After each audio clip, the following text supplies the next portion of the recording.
And just because you haven't gotten in trouble, just because you haven't lost a lawsuit, just because you haven't found yourself in hot water yet, doesn't mean that you are doing a good job.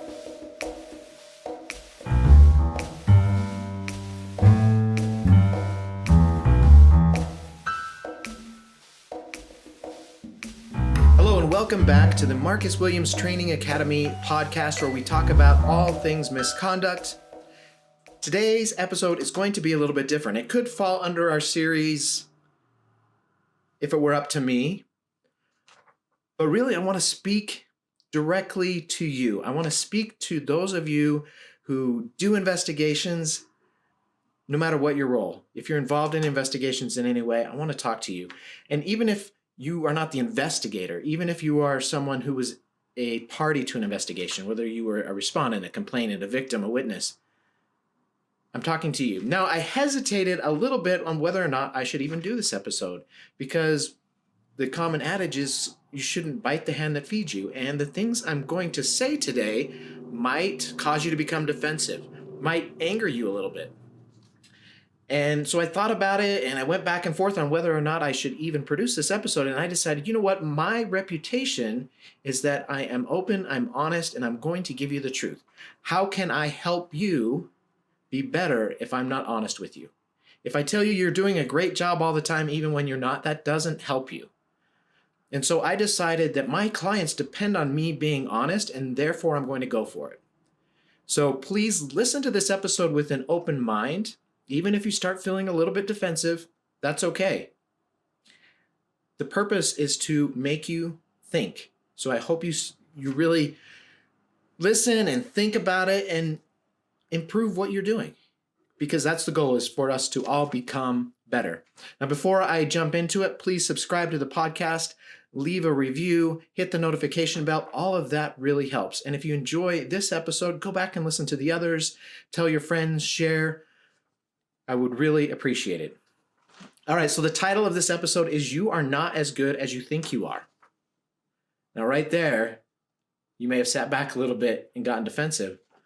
But that's what we're going to talk about, is you are not as good of an investigator as you think you are. And just because you haven't gotten in trouble, just because you haven't lost a lawsuit, just because you haven't found yourself in hot water yet, doesn't mean that you are doing a good job, that your product is what it should be. So I was in a post-blast investigations course. So essentially, how to investigate when a bomb goes off. When something explodes, how do you even start to investigate? How do you set up the crime scene? What do you look for? What are the different types of explosives? And it was put on by the Bureau of Alcohol, Tobacco, and Firearms, the ATF, because that's their expertise. And I was in this class, and it was back east, and the instructor was talking about people and cases that he had worked where people had found bombs or mortars from the Civil War. So we're talking the 1860s, and in the woods in Virginia, this is something that you might happen across. People are still finding even old guns and belt buckles and lots of memorabilia from the Civil War, to include cannonballs. And these people would take these cannonballs home, think they're perfectly safe because they're over 150 years old. So, no one would think they would be dangerous anymore. They've been sitting there for that long without doing anything. And then they would set them on their fireplace or on their mantle as a showpiece. Well, some of them would decide they want to do some sort of DIY project. So they would drill into them or try to cut them or something, or they set them next to the fire where it was hot. And they had multiple cases where these old cannonballs exploded, maiming or killing the person who thought they were completely safe. So this cannonball was live. It did no damage to anyone for over 150 years. When it was initially shot out of the cannon at the enemy forces, it did not explode. It did no damage. Yet over 150 years later, it killed or maimed someone. You might be sitting on a cannonball. You have a file cabinet full of case files or investigations that you've done. Those might be your Civil War cannonball. And all it takes is one person or one event, and all of those cases will explode if they haven't been done correctly. I've reviewed hundreds of investigations. Not only conducted them, but actually reviewed them. When I was a special agent with NCIS, one of our programs was we would go out to an office and inspect all of their cases. So as a supervisor, I would go on these inspection tours and we'd go through over 100 cases. Each office would have well over 100 cases, and we'd go through every single one with a fine-tooth comb to try to make them better. Find things that maybe were missed or were forgotten, look at it from a different perspective. And if there was maybe a problem, agent that wasn't doing their job correctly or well, that could be fixed before it became an issue. So I reviewed hundreds of investigations there. And then also in my business, I have reviewed investigations done by human resources personnel and as well as Title IX investigators. And frankly, most of us can do better. And that's what I want to talk about.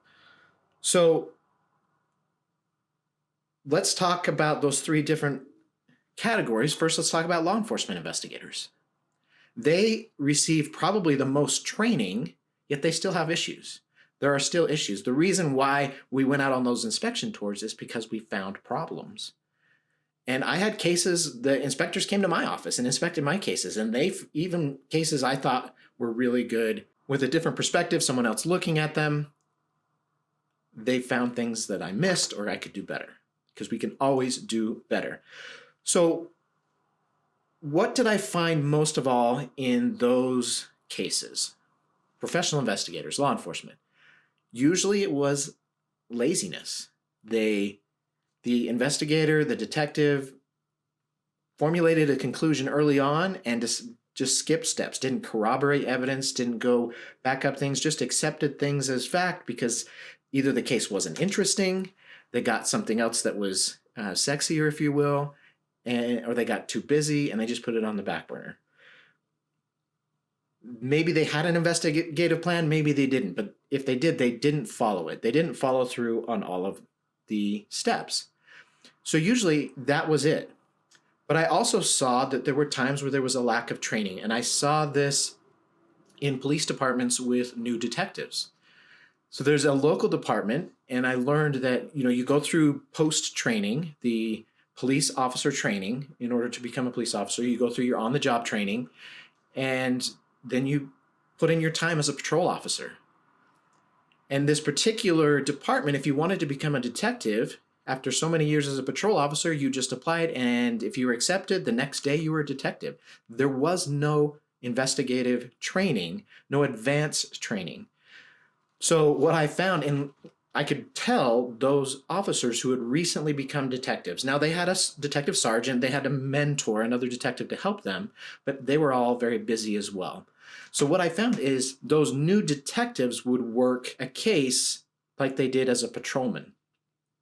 When you're a patrolman, you show up to a scene, you do a very quick investigation, you talk to the people who were there, you make a decision, you write a ticket, you arrest or take no action, whatever it is, it's very quick. It's not very thorough. And then if you find that it needs to be more thorough, you send it over to the detective squad. Well, what was happening is that person who yesterday was a patrol officer and today is a detective was doing a patrol investigation, not what he should be doing as a detective, not the more thorough, full case. And somehow it was just getting by the sergeant. It was getting approved, and I think that it was a matter of caseload and they were just too busy. But for an example, there was a case that I looked at where it was a sexual assault case. The new detective talked to the victim, attempted a pretext phone call with the subject, which is a great investigative step, and then that was it. Those didn't really pan out very well. There wasn't a whole lot there, and so he just closed the case. Way too early. That was one that I actually ended up investigating on my end as in the Title IX capacity.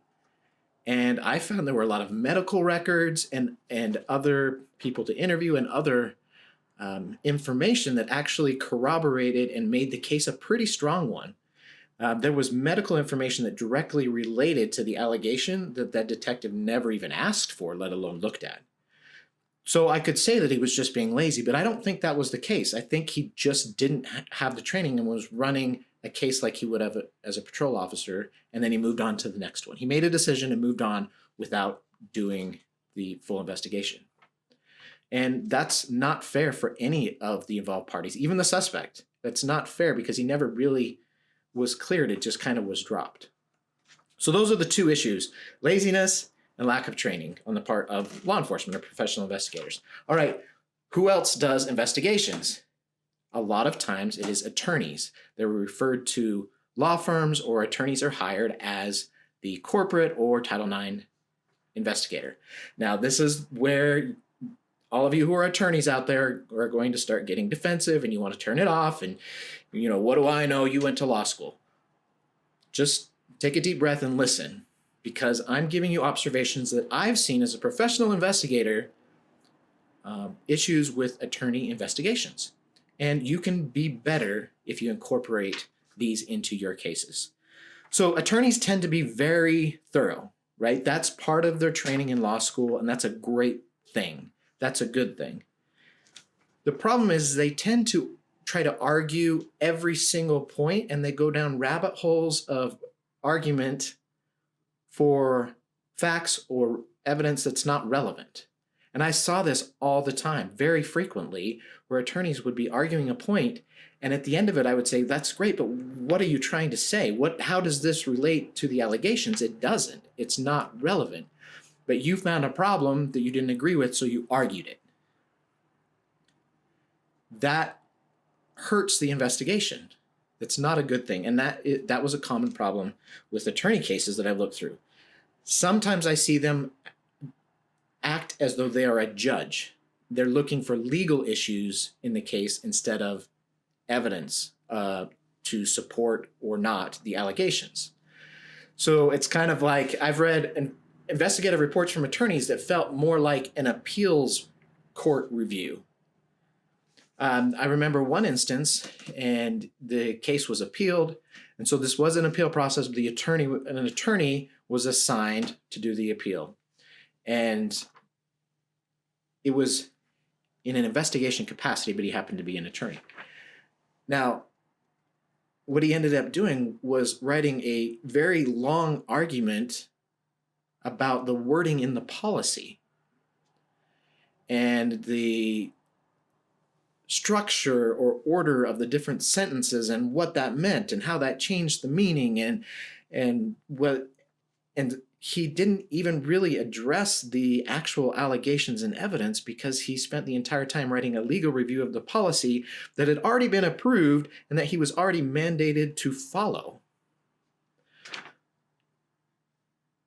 So if you are an attorney, remember that investigations are different.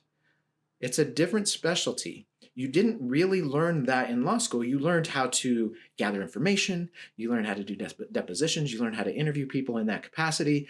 And attorneys are really good at compiling information and coming to conclusions or arguing conclusions from that information. But that's different than doing the investigation, actually building that case from the beginning.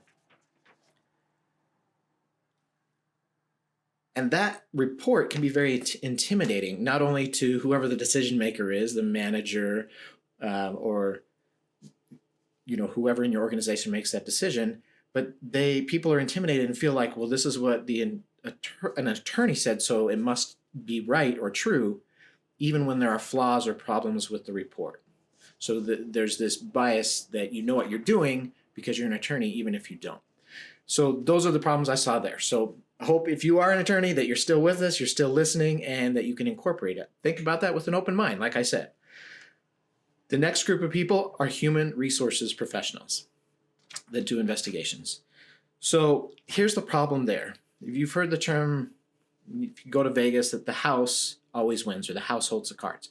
That's The primary problem I see with human resources investigations is their job is to support their employer, to help their employer be more successful through hiring, through discipline, through all of it. And sometimes they forget that they need to be even keeled or even-handed or unbiased during an investigation. So they walk into the case where the house already holds the cards. The complainant or whoever is, being investigated or asked for the investigation doesn't really have much of a chance. Now, that doesn't have to be so. When you put on that investigator hat, you need to be impartial. It doesn't matter who you work for. Your job at that moment is to be impartial. But that is a problem. And I see that, the way I see that in investigations that I've reviewed is that the human resources investigator would give more credence to a company witness than the employee witness, even though there was no justifiable reason to do so. Or they would downplay evidence that supported the employee and give more strength or weight to the evidence that supported the company. And I saw this very frequently. The other issue, besides the benefit of the doubt always going to the company, is in interviewing. I've found that human resources investigators don't generally get training on investigative interviews. They do lots of interviews. They talk to a lot of people. They're great communicators. But an investigative interview is very different. So what kind of interview does an HR person do? They do hiring interviews, job applicants, exit interviews. That style of interviewing does not work effectively in an investigation. You're asking specific questions for a specific reason. They're not open-ended. You're not allowing the evidence to guide you. You have an agenda to start with. They're very poor interviews. And again, those interviews tend to stack the deck against the interviewee. They tend to favor the house. They don't follow up on key points. They kind of make up their mind beforehand. It's a very quick, I've got 10 questions I need to ask you, boom, boom, boom, boom, boom, and they're done. And that's it. And I've looked at those interviews before and said, well, what about this? What about this? Did you ask this? They said something really important here and you totally missed it. That's because they weren't conducting an investigative interview. And if you don't ask the right questions in the right way, you don't get the right answers. That's just the truth. That's just the way it works. And that's what happened. So you're sitting there, now everyone's ticked off and you're mad at me and you are getting defensive. And you're saying to yourself, yeah, but I've been doing investigations for years and I've never had a problem. I've never gotten in trouble. We've never lost a lawsuit. So this doesn't apply to me. Well, that's kind of like what you do when you're driving to work in the morning and someone cuts you off. You talk about how everyone else on the road is a bad driver except for you. Well, guess what? The guy driving next to you is saying the exact same thing, that everyone around him is a bad driver except for him. So if you're sitting there thinking this applies to everyone else but not to me, stop. It does apply to you. You are not as good as you think you are. So if you're sitting there thinking, well, I've never gotten in trouble or in a lawsuit, so I don't know what the problem is, think about the Civil War cannonball. That doesn't mean that you've been doing it right. It just means that no one has ever complained. No one has ever picked you up and drilled a hole in your case. I reviewed an organization's cases, so things blew up. One case went bad, a victim went to the news and filed a lawsuit, and suddenly all of their cases came under scrutiny. And what I found is that the previous cases were very poorly done. You could tell which ones the investigator felt was important because she did a lot of work on those ones, but the ones she didn't, she just kind of gun decked them, as they say in the military, basically just did the bare minimum. Some of them didn't really do anything at all. They were really bad. And so then it started to come to light that it wasn't just this one case, it was all the cases. And part of the problem was this investigator was an attorney. Sorry, attorneys out there.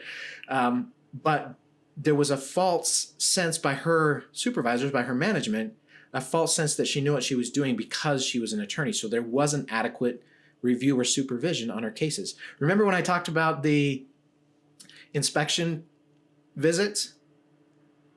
It didn't matter how long you'd been an agent, your cases still got inspected. So just because she had a law degree, her cases still should have been reviewed and still should have been looked at by someone who knew what they were doing and what they were looking for.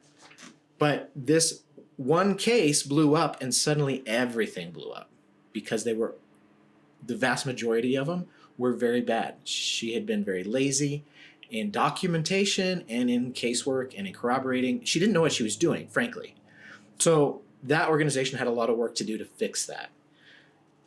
And for years, they thought everything was great. There were no problems. They would have been, just like you, sitting there listening to this saying, this doesn't apply to us because we are good.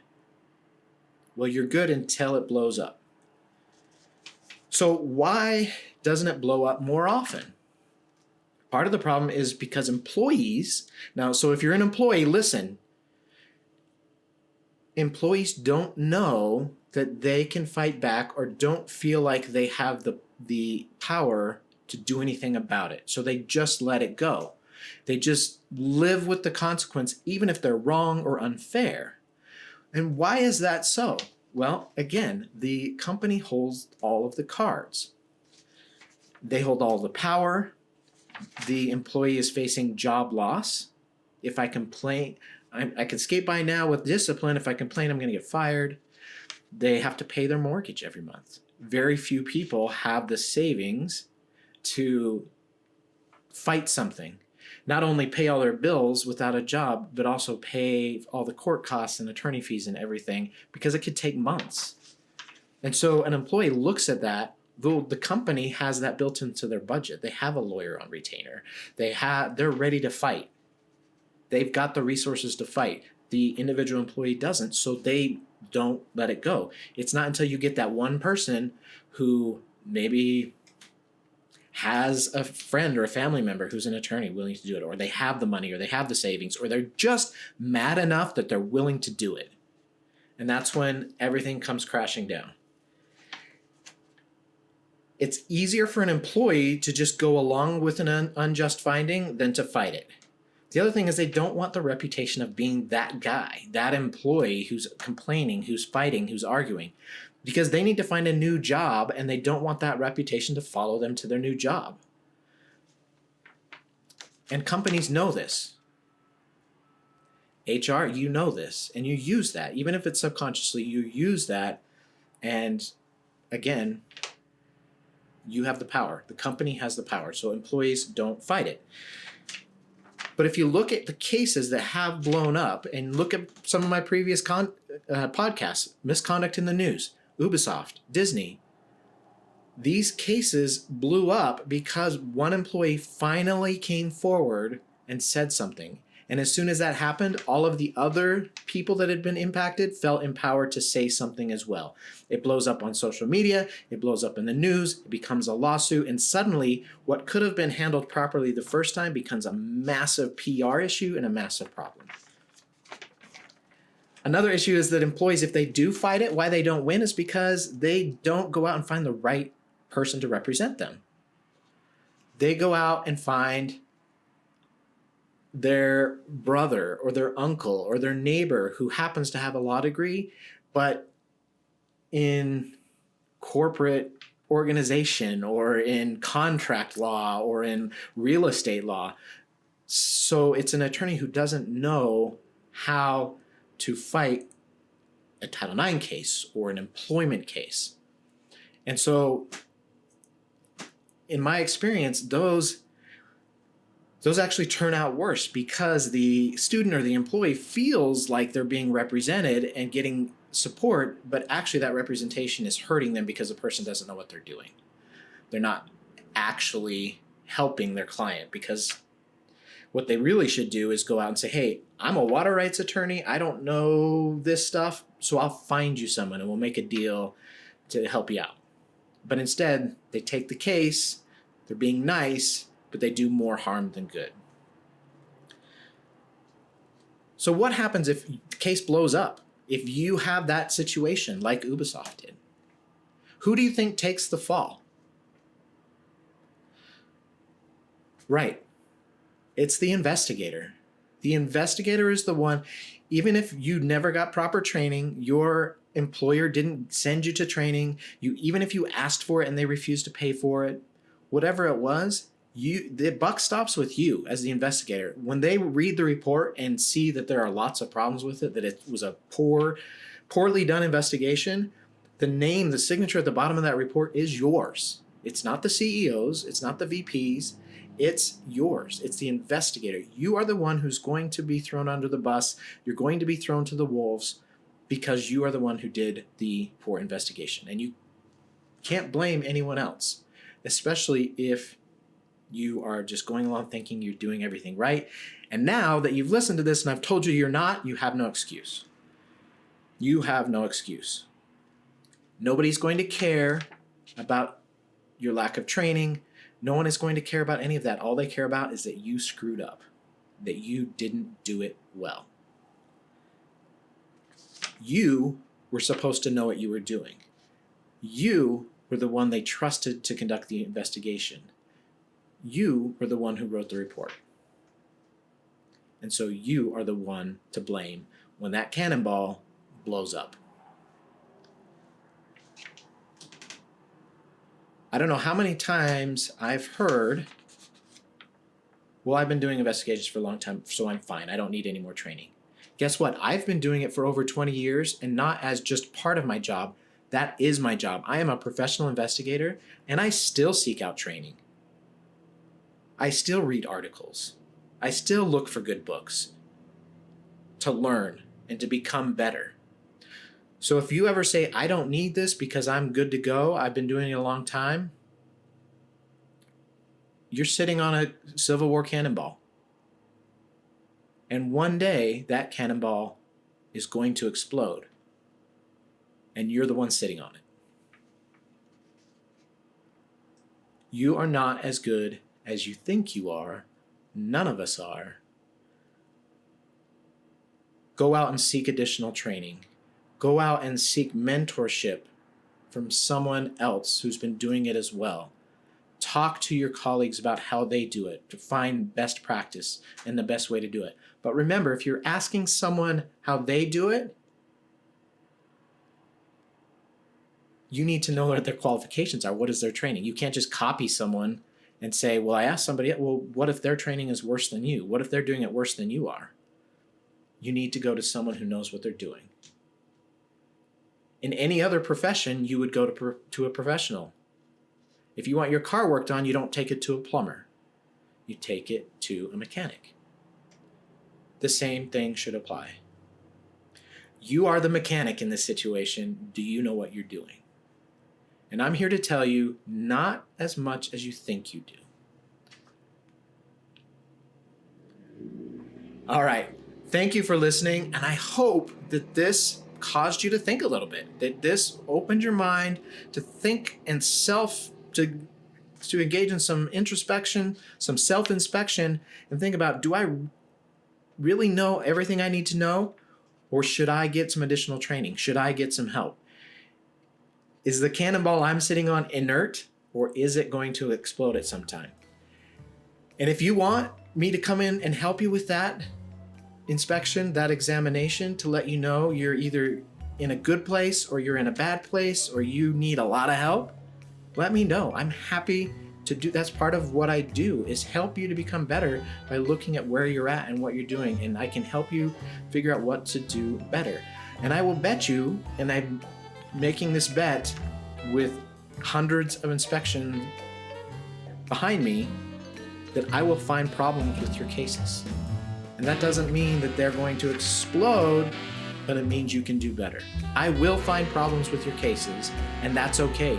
That's what I'm supposed to do so that you can be better.